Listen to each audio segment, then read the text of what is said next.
Joining me now from here in Washington is Nina Xiang. She's the founder of China Money Network, a new media company focused on investing in China. She's also the author of a new book, U.S.-China Tech War. So, Nina, what kind of events seem to stand out to you at this World Internet Conference, and what are some of the biggest trends to look for at this event? This year's conference has the main theme of building a shared future in cyberspace. It's definitely a very positive note to encourage the whole world to build a global community with a shared future in cyberspace. But that shared future might also be partially disintegrated or decoupled at the same time, because countries around the world are tightening on tech regulation. Cross-border data transfer is becoming more difficult, and there is a risk with different regions having different tech regulation. The global cyberspace could become a little bit more uneven and less standardized than before. And that being said, how has tech changed recently in China, or will it with the government's new data security law? And a second question to follow up to that, what's the balance between open source ecology and cybersecurity? Right, I feel like many governments around the world are more focused on cybersecurity nowadays. What's interesting is what Tesla CEO Elon Musk shared in his video appearance at the conference about how Tesla China is adapting to China's new data security law.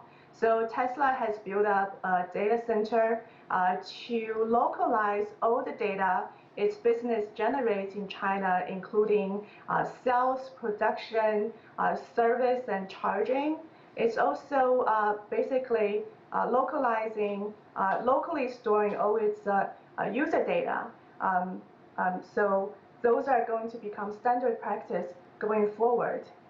We've all had to pivot over the last year and a half, but if you can tell us more about how the role of internet has changed in the pandemic era.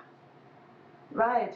I think we're all accustomed to a very new, different lifestyle and work life nowadays. I think we are almost 2 years into the pandemic. People are getting used to remote meetings, remote doctor appointments.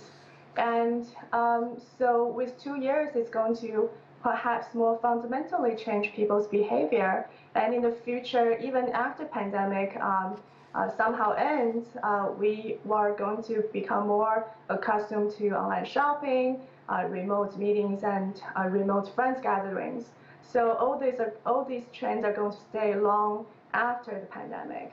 And like we saw some of the video from this expo event, thousands of people either exhibiting or visiting this event in Wuhzen. So give us an update on where Chinese tech companies' progress is when it comes to AI and blockchain, because you have a lot of countries around the world looking to this region.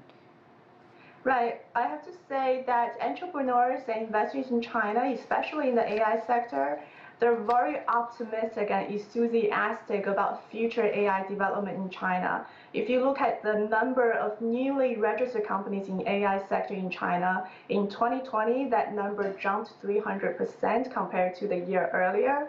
And during the first half of 2021, that number jumped 150%. And all these companies are raising massive amount of financing. That means entrepreneurs and investors are very confident about this sector, at least, artificial intelligence sector's future growth in China. And as a result, we're likely going to see the sector continue to thrive in all sorts of different applications in the future. All right, Nina Xiang, always great to see you. Thank you so much for joining us. Thank you.